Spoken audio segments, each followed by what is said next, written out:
Outbreak, the nothing personal word of the day for Monday, July 27th, 2020, has to be outbreak. And I wish I were talking about the movie with Dustin Hoffman and Morgan Freeman and Donald Sutherland and Cuba Gooding Jr., but I'm talking about the Miami Marlins, my old team. Let's bring you back. I want to get to everything that's going on with the Marlins, with MLB. I want to get to what's going on with Lou Williams and the strip club gate. Hope to also talk about Jamal Adams. But right now we're going to focus on the Marlins and on baseball. Here's where we are, and here's where we should be. The season started on July 23rd, as you all know, because that's why there's no beard on my face. Clean shaven today, because we said upon first pitch, if we can ever get there, the ML Beard Challenge will end. Whatever happens after that, wait to see. July 23rd, the lineups are submitted. The rosters are submitted for the Nationals and the Yankees. And word comes out that Juan Soto, the superstar, has tested positive for COVID-19 and will not be available for the Nationals opening game. The game goes on. There's great talk of the ratings. 4 million people watch. There's great talk of the Yankees and their lineup. Giancarlo Stanton hits a home run. Garrett Cole debuts. The rain comes pouring down. Scherzer and Cole have complete games. We move on to day 2. The season opens for 26 teams on Friday, July 24th. There's talk of games. There's highlights. There's excitement. There's great parity. First time since 1954 that there's no team winless or undefeated after 3 games. Back in 1954, when there were only 8 teams, this is the first time. A 60-game sprint, expanded playoffs. Everything is looking good. Atlanta Braves, this weekend, word comes out.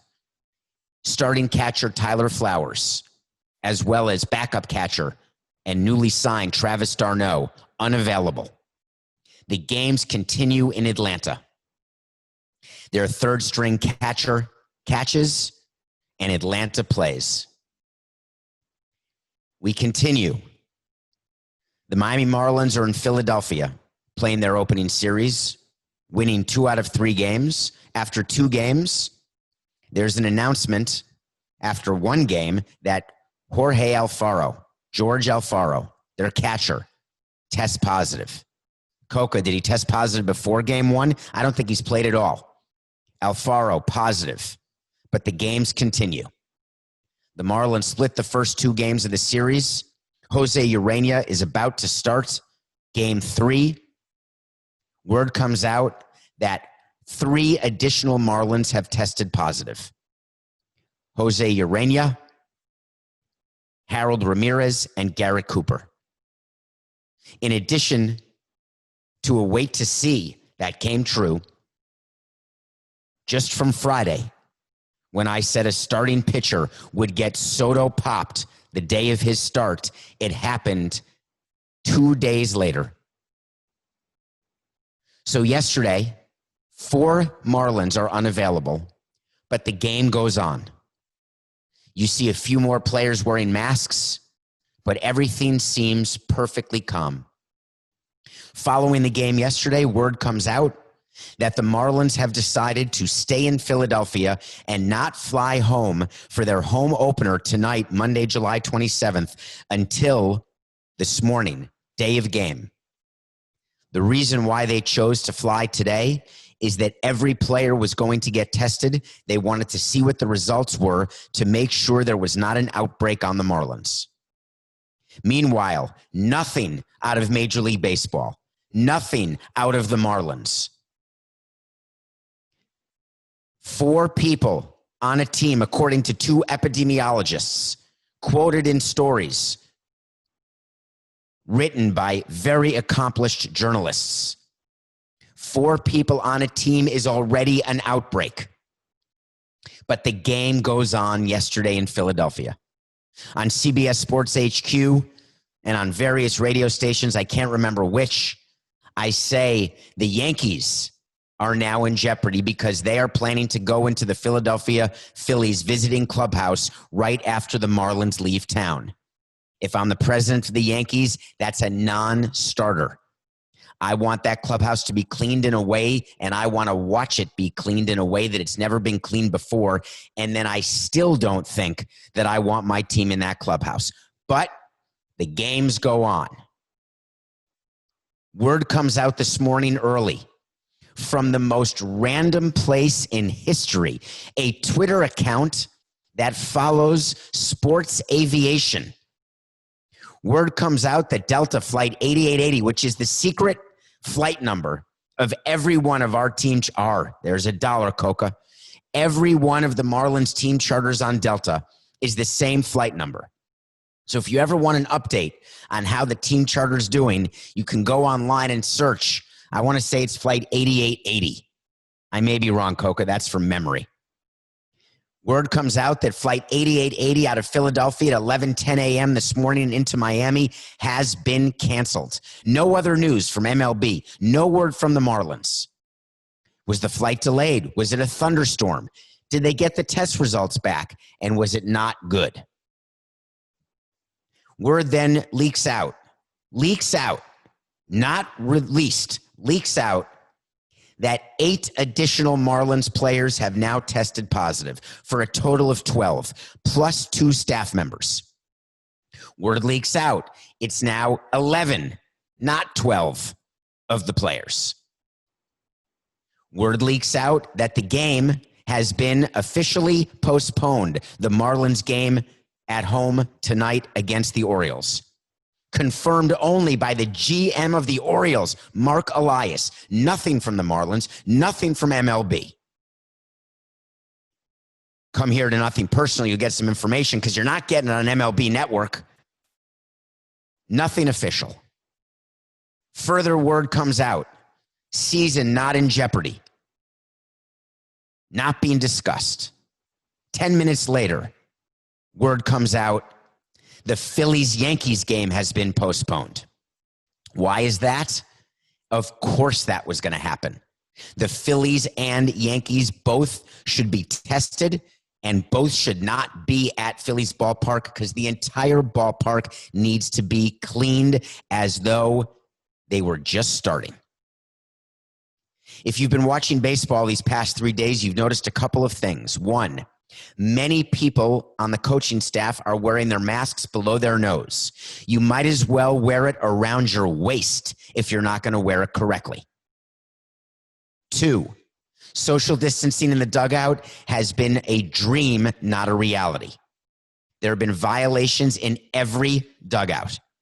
Post-game celebrations, post-home run celebrations, high fives, all of the things that you did not want to see. It was cute when Anthony Rizzo gave hand sanitizer to a member of the Brewers. It got a ton of attention. How great is that? I didn't find it cute. I didn't find it funny. Some umpires wearing masks, some not. Tyler Flowers, Travis d'Arnaud, George Alfaro, 3 catchers. Is that a coincidence? Catchers who are in contact with more players than anybody else? Are they retesting all the umpires who worked the Philadelphia Miami Marlins series? What's their next series? Because they should be tested immediately. And by the way, are umpires flying commercially?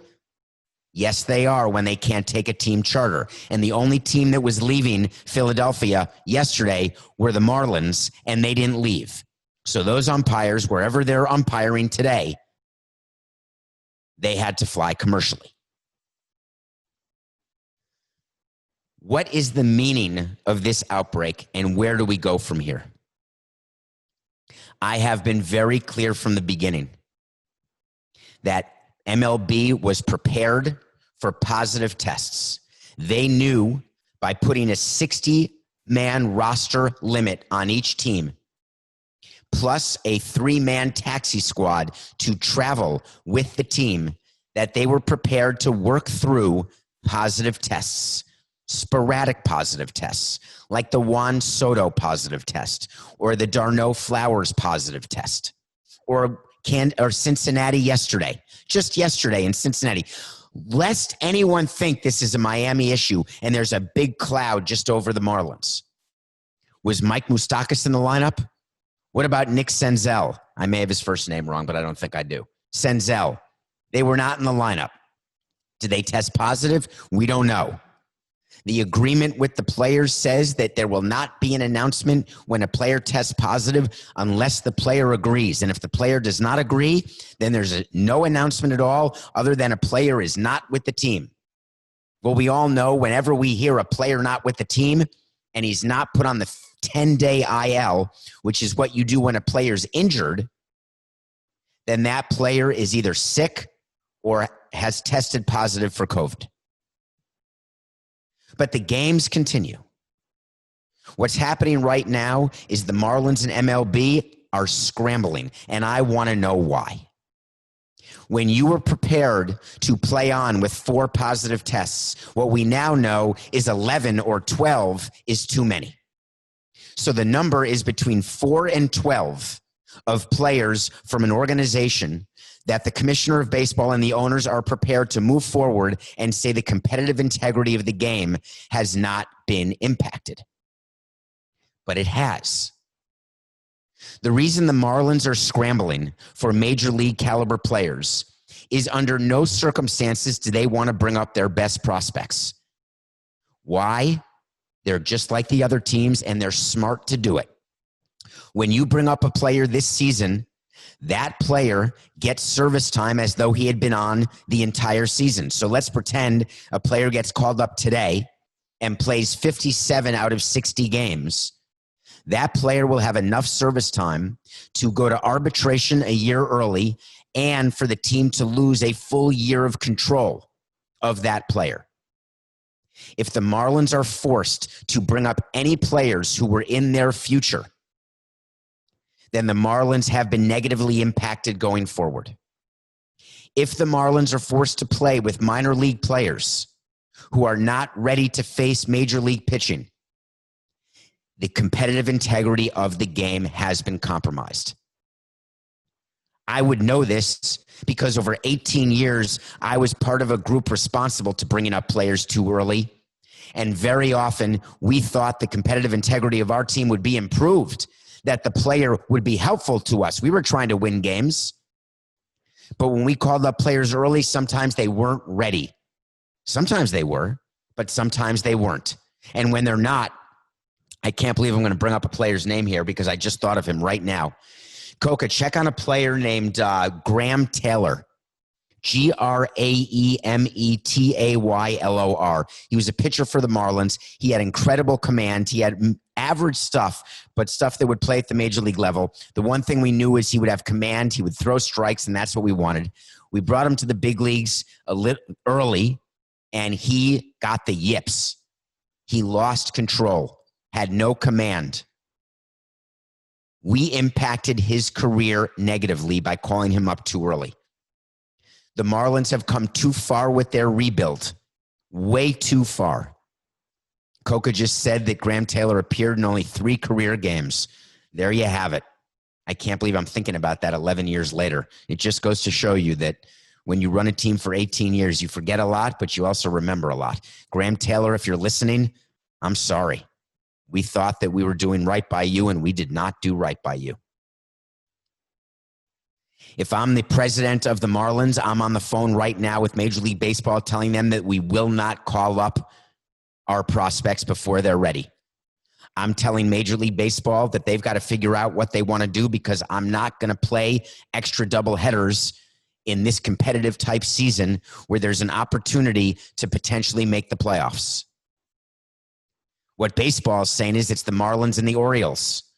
Are they saying that about the Yankees and the Phillies? Are the Yankees and Phillies going to play 59 games?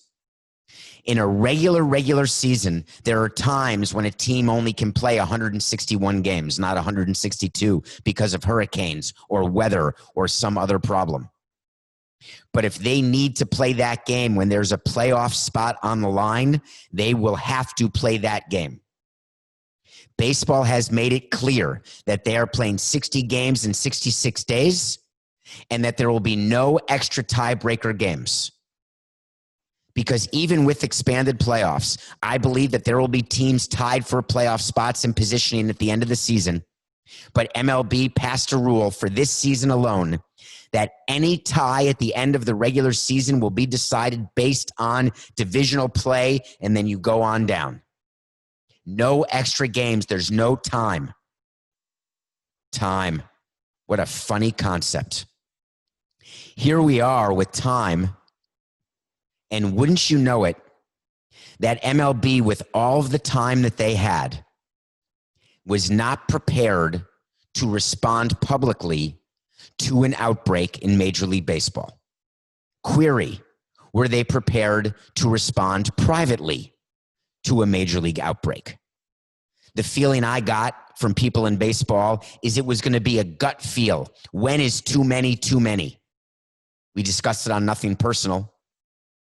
Running a league based on gut without any possible firm plan is not excusable. I understand that baseball couldn't do a bubble. I'm in favor of not doing a bubble. The reason why there is not a bubble is that in baseball, the players did not want to be away from families for 3 months. It would have been very difficult to do a bubble in Florida or Arizona because when they were planning it, all of a sudden, Florida and Arizona are now the hot spots. For those of you hoping that the NFL does a bubble now because the NBA bubble is working, the NFL cannot do a bubble. There is no place where it could work. I've been critical of the Marlins on Twitter because I wanted them to come out with a statement. I wanted them to explain what was going on. Even if the statement just says, we are gathering more information, our game is postponed, and we will be back to you as quickly as possible, but the health and safety of our players and staff is paramount. Well, it is now almost noon when we are doing Nothing Personal, and the Marlins have just released a statement from Jeter. The health of our players and staff has been and will continue to be our primary focus as we navigate through these uncharted waters. After a successful spring 2.0, we have now experienced challenges once we went on the road and left Miami. Postponing tonight's home opener was the correct decision to ensure we take a collective pause and try to properly grasp the totality of this situation. We have conducted another round of testing for our players and staff, and our team will all remain in Philadelphia pending the results of those tests, which we expect later today. We will provide additional information as soon as it becomes available. Thank you, Derek. There's nothing more you needed to say.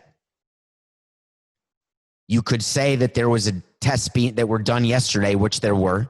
You could say that you had players test positive, even if part of the agreement is you're not allowed to announce it. You can announce that you have players who are unavailable without giving names, without saying why. You don't need to say that you've now experienced challenges. This is not a challenge. This is the reality of sports, not in a bubble. So when I'm president of this team and I have situations like this to deal with, I have a statement that has been ready. We had statements ready with our head of PR, our head of communications for all sorts of situations. So when I tell you on the air, on Nothing Personal, that this is from page 2 of the playbook, of the PR playbook, that's because there's actually a playbook. There's statements that are on a computer waiting and ready when situations come up. Hurricane statements, Tommy John statements, injury statements, brawl statements, suspension statements, firing a manager statements, hiring a manager statements, getting swept in a 3-game series, sweeping a 3-game series, ticket price changes, corporate sponsor additions or subtractions, problems with the politicians, problems with other teams. It's almost like Mad Libs. You fill in the blank. Every team should have a statement ready for the possibility of what has happened to the Marlins, because it may not be just the Marlins. The Phillies are testing their full team now. They should have a statement ready to go. MLB should have a statement ready to go. Instead, we're hearing that they're scrambling. I'm on the phone with them saying there's no scrambling here. We're not playing until we can be sure that every place we go is safe. Don Mattingly, the manager of the Marlins, went public. This was shocking for a person who is so guarded. He went public saying that during a rain delay in Atlanta during the exhibition games that he was uncomfortable with the situation and the lack of social distancing because there was an issue with the clubhouse and the dugout, and there were a bunch of players way too close together and there was nowhere else for them to go. Did Atlanta change how they're operating their clubhouse since then? Did MLB pay attention? If you're the president of the team, you cannot accept the work of other people. You've got to make sure with your own eyes that it's being done the right way. When you see people not complying, it's not a snitch line. This is a health and safety line. This isn't about trying to get an advantage on your competitor. This isn't about when people prank phone call visiting players in their hotel room back in the day, or bring poisonous pizza to Michael Jordan. The issue with coronavirus, whether you are a coronavirus truther, hoaxer, wherever you are on the political spectrum, is real.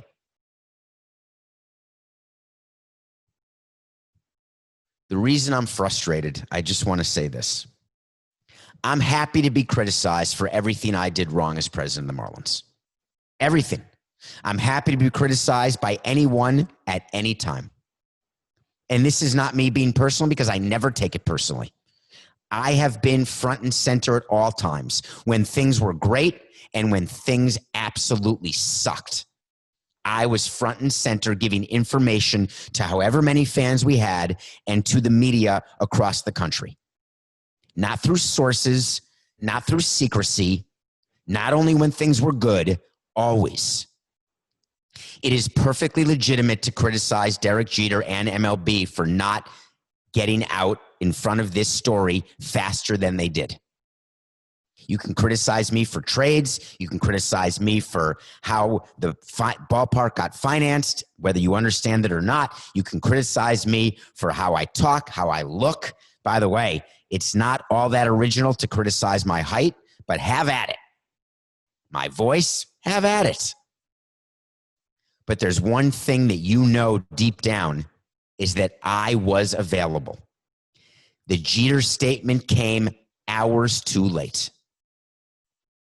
So where do we go from here? Where we go is here. The owners are going to meet today in what is being reported as an emergency meeting. Again, just a report. No information from the commissioner or from Major League Baseball PR people.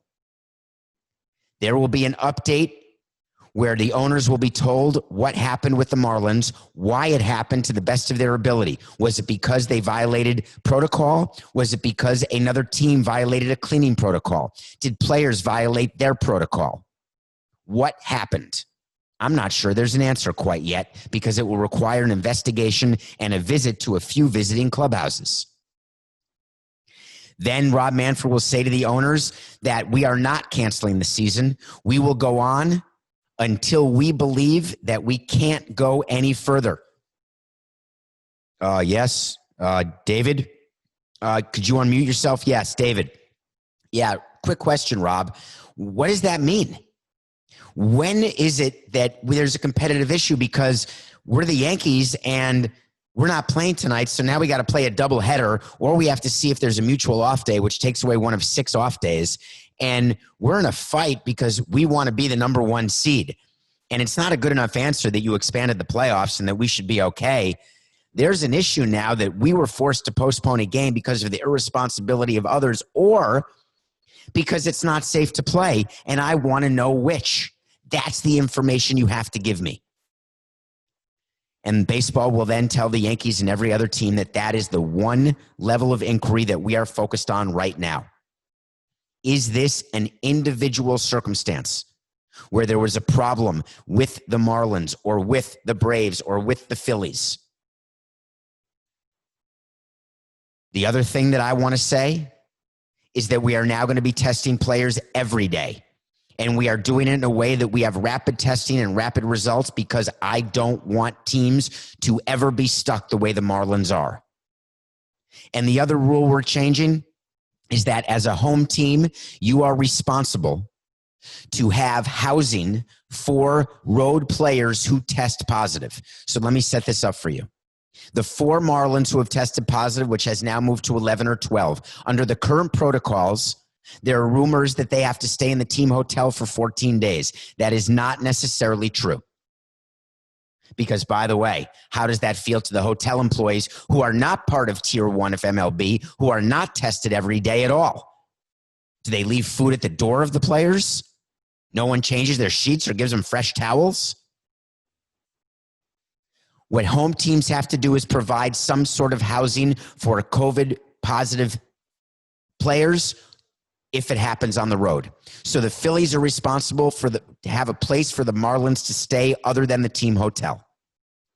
But what happens to that housing once the Marlin leaves? Query. What happens when a team is willing to privately fly positive COVID members of their team so they can quarantine and be safe at home? We've heard many managers and players already say they feel far safer at home than on the road. There's been one road trip, folks, and there's already been an outbreak. There will be much more coming out of Major League Baseball. Well, wait a minute. There's been nothing. There will be something coming out of Major League Baseball. There will be more from the Marlins because they will have to answer. Because if they tested everyone yesterday and then are retesting everyone today, are there now more positive tests? Or did some of the people who tested positive, are they now negative? Which the rumor is that's what happened to Juan Soto, but there's been no update at all. After he tested positive, he tested negative, but it was not a club or an MLB approved facility, so his negative test doesn't count. There is an absence of information flow, and that leads to danger. I'm not asking to know who a team is trading for or how much money they're offering to a free agent. Keep that to yourself. Leak out however you want to leak out to gain an advantage for yourself. When it comes to COVID, this is not about competitive advantage. This is about informing your partners, the other 29 teams, what went right, what went wrong, what are the best practices, what can we do differently?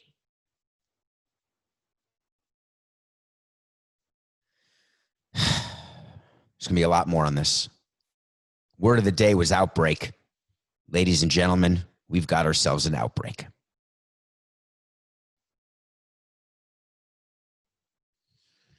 How about the NBA?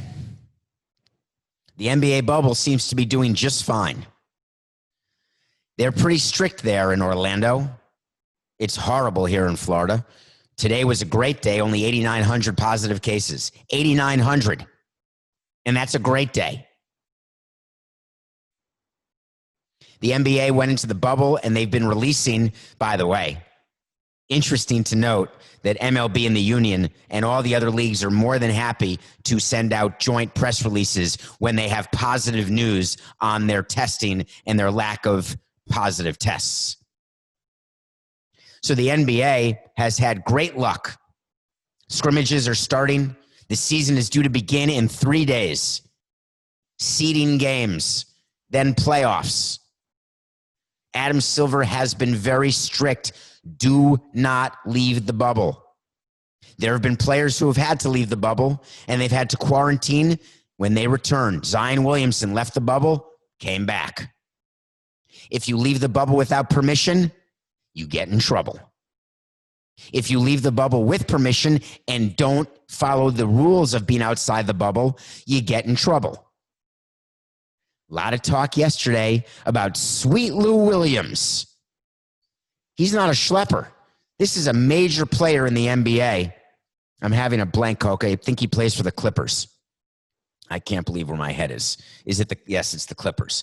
Lou Williams leaves the bubble to attend to family or personal issues. That's been the most common explanation given for players leaving the NBA bubble. Okay? Lou Williams is out. Next thing we see is a picture on social media. Damn social media, it'll get you every time. Lou Williams, while out of the bubble, was at a strip club in Atlanta. Here's the thing about strip clubs in Atlanta. They're very famous. There have been many NBA players who have been caught being at strip clubs when they shouldn't. Many NBA players who have been to strip clubs when they can, when they should, when it's fine. There's always a lot of activity at the Atlanta strip clubs. What was Lou Williams doing there? He came out and actually said, I'm not even making this up. He came out and said, I was there for the food. I just want to let that marinate. I was there for the food. You know how strip clubs advertise all day long, $4.99 buffet? You ever seen that on the billboards? That's the only place I would have ever seen that. The billboards, $4.99. Well, buffets aren't happening anymore. Dining in, social distancing, strip clubs aren't outside. So I guess Lou Williams was ordering off the menu. They're known for their chicken wings. Was he craving chicken wings? So we're to believe that he went to a strip club, ordered food, and quickly left because it was for takeout. GMOB. GMAB. Give me a break. Lou Williams then got in trouble. The NBA ruled that he will have to quarantine for 10 days upon re-entering the bubble because he violated the quarantine protocols. 10 days. He will miss some of the early Clippers games. Then the NBA ruled that if you miss a test, we're going to fine you 1% of your pay. Porzingis blew off a test yesterday, missed a scrimmage, failed to get tested. Are they starting those fines now, Adam, or are you waiting until they actually miss pay, which is when games start? Players have to take responsibility for themselves. We did a whole segment on Nothing Personal about the Sacramento Kings player who violated the bubble by stepping across the line. There's a snitch line, for crying out loud. What was Lou Williams thinking getting his picture taken at a strip club in Atlanta outside the bubble? Was that the personal issue? Was that the problem? We already knew that having a bubble would be difficult. We knew that to think that women would not pierce the NBA bubble was unrealistic. The cameras in Disney can certainly reflect the reality that is players in a bubble.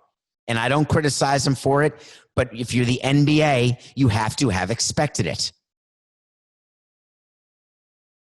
So Lou Williams gets back, tells his team, my bad. Porzingis comes back, tells his team, my bad. At what point is this bubble going to burst? Because breaking the quarantine bubble, if you're the NBA, is more than fine because nobody's testing positive. But now Adam Silver is seeing what's going on in baseball, and maybe he's dismissing it, saying, well, they're not in a bubble, they're traveling, that's the problem. Well, everyone who leaves the Orlando bubble, did Lou Williams drive to Atlanta? Players are flying. Players are outside. Players are traveling. If you're Adam Silver, you have no choice but to get even more strict and realize that you are in danger. We knew sports would have a problem starting again. We've been excited. I'm as excited as anyone. There's another thing. Coke, it's not on the list, but I'm bringing it up. I'm tired of people thinking that truth tellers and people who have opinions like mine are rooting for sports not to happen. This is my business. I want sports to happen more than anybody. Well, call it a tie. People in the media make a living when sports happens, not when it doesn't. When sports doesn't happen, you've got furloughs. You've got content that's not being read or listened to. Thank you for all the people listening to Nothing Personal and watching Nothing Personal. That has not been our issue. We are not a highlight show, as you know. But there's no one rooting for sports to fold. but it is a real possibility that any league that cannot go into a bubble until the bubble proves to be bad, which it's not proving so yet, once you're in it and safe. But for any sport not in a bubble, you're paying attention. Even Roger Goodell is paying attention right now. How do I know that? Because he's been paying attention without you knowing it this entire time. He's kept his timeline together. He's got training camp starting tomorrow on time. Everything is coming up roses for the NFL. But he's paying attention to Major League Baseball and making sure that what happened in baseball doesn't happen here. It will not surprise me if football players spend not even one night in a hotel on the road where they fly day of game, even for the long flights, because then you can possibly control your charter plane, go right to the field, and then that field has 1 week to prepare at least for the next game. There will be more. Coca just added that the NHL bubble has started its intake. We didn't even think we'd get to that on the show. They are in Toronto and Edmonton. They took 4,256 intake tests, 0 positive. That is tremendous news for NHL. It makes them and Canada look brilliant. By the way, a little thing that came up on Twitter. Someone mentioned that maybe the Canadian government knew what they were doing by not having the Blue Jays play in the Rogers Centre. I do a lot of radio on Canada, and I was pretty public that if I were the federal government, I would not allow the Blue Jays to play, and this was before it was ruled, because it's simply too risky to assume that players will behave the way that they're supposed to. And this is, again, they're 25. That's how 25-year-olds act. You're seeing it around the country. The minute teams have started to travel, outbreaks are happening. Canada got this right from start to finish. Okay, I want to talk about another thing that is COVID-related that has come up, and again, something that came up on this show. I was very worried about injuries in Major League Baseball. Everyone told you on every show, every GM, every speaking, talking head on every network, spring training 2.0, we're good to go. These players kept in shape during the shutdown. They were throwing off the mound. They were hitting in cages. They were eating properly. They were losing weight. They were gaining weight, whatever they were doing. And I kept saying, no, that's not how it works. How about being honest with us and saying that a spring training with no exhibition games where you go right into immediate live BP is a disaster waiting to happen for injuries? And then you'll tell me, but wait a minute, teams played 3 exhibition games. And I told you it's not nearly enough. Teams like the Rays and Mariners played 0. But the Rays won 2 out of 3. The Mariners were able to salvage a game from the Astros. But what about the injuries, I said? Oh, the pitchers are good. They're throwing live BP. No, Tanaka got hit in the head. That's not COVID-related. That's not arm-related. I said, you're right. So what's happened since the season started? Corey Kluber, the 2-time Cy Young award-winning pitcher traded to the Texas Rangers, scratched from his start, shoulder tightness. Steven Strasburg, the World Series MVP, nerve issues in his hand, scratched from his start. Clayton Kershaw, back spasms, scratched from his start. These are not COVID scratches. Lopez of the White Sox, out of his start early, some pain, some tenderness. Justin Verlander, forearm strain, gone. Social media was very quick to react when it was announced by the Houston Chronicle that Justin Verlander would miss the remainder of the season with an apparent elbow injury. Dusty Baker, masked Dusty Baker, takes the podium after the game yesterday and says, a forearm strain. He got an MRI. We will reevaluate in 2 weeks. A forearm strain likely leads to Tommy John in my experience. But Justin Verlander will have none of it. Justin Verlander sent a tweet saying the report about me missing the season is not accurate. I've got a forearm strain. I'll be back. Well, Justin, here's the reality of your forearm strain. If you're going to be reevaluated in 2 weeks, that's the middle of August. Let's pretend that there is no outbreak. Let's pretend that the season progresses and everything's normal and fine. 2 weeks, that's the middle of August. Then you will have to build back up again. That's another week to 2 weeks at a minimum. Now you're into September. There's 30 games left in the season. You've got to test it to make sure that the forearm strain was just that, a little inflammation. It's fine. You let the swelling go down. You start your throwing program. You advance. You get back on the hill, and you're back. Okay, Justin, I want that. I want the Astros to win the World Series, even though I picked the Nats, beating the Yankees. I know you want to win it because you want to prove that garbage cans had nothing to do with it. But the reality is, for you to come back from a forearm strain in this shortest season would be foolish. It's going to be a big time wait to see. What becomes of the Astros? They still have a great lineup. Their rotation is now more suspect because they're counting on Garrett Cole. He's gone with the Yankees. They're counting on Zach Greinke to be their ace. He's not really an ace anymore. He's more like a 2-3. The lineup will produce. The pitching staff and bullpen are a question mark. With expanded playoffs, if everything goes normally, the Astros could be okay. But I think, Coca, I may have had the A's winning that division before the Verlander injury. We'll have to check that. Wait to see. Wait to see, as you know, is when I do a bunch of, every day I tell you something's going to happen. And either it happens or it doesn't happen, and I revisit it. Well, there's now been Major League Baseball, so I have to revisit quite a few wait to sees that I want you to know that I will wear. I said there'd be an umpire analyst in the booth for 2020. I said that on November 6th.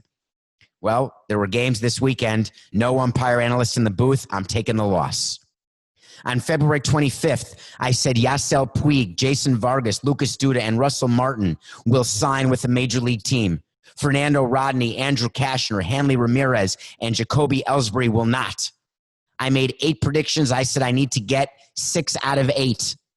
Well, the season has started, and I've gotten 0 out of 8. That's a no. I did have one with Puig, but he didn't last very long after testing positive. On April 17th, I said Von Miller would not be the only NFL player to test positive. That's a yes. On June 11th, I said Kyrie Irving can say all he wants about not playing. The NBA will return. And they did. That's a yes. On June 24th, I said there will be a Major League Baseball player who tests positive for COVID and is put on the COVID injured list by August 1st. Boy, I had no idea how right that one would be and how quick. On July 7th, I did something that Coca said I was crazy to do. On July 7th, I said a Major League Baseball game will be canceled by COVID. No one was saying anything of the sort at the time. Well, 20 days later, that wait to see happened. On July 23rd, I said Anthony Rendon will not be in the opening day lineup, no matter what the Angels are telling you. He was not. On July 24th, the entire Jamal Adams situation happened. I told you that Adams was going to be gone, or Adam Gase, the coach, was going to be gone by 2020. Well, guess what? It happened. Jamal Adams was traded over the weekend to the Seattle Seahawks. And I grant you that I said, who would want to trade for Jamal Adams, given what he has done to the Jets by calling out the GM, calling out the coach, wanting a renegotiated contract? Nothing positive at all. Well, it turns out the Seattle Seahawks didn't care a lick about that. They gave up 2 first-rounders and a third-rounder for him. The Jets did a great job. Adam Gase won this tug of war this time.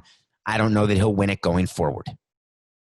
I gave you a bonus wait to see on Friday, July 21st, and that is a starting pitcher is going to get Soto popped. You remember? That's a yes. How do you possibly trade for Jamal Adams so quickly and give up so much? Because you always say, I can do better with this player.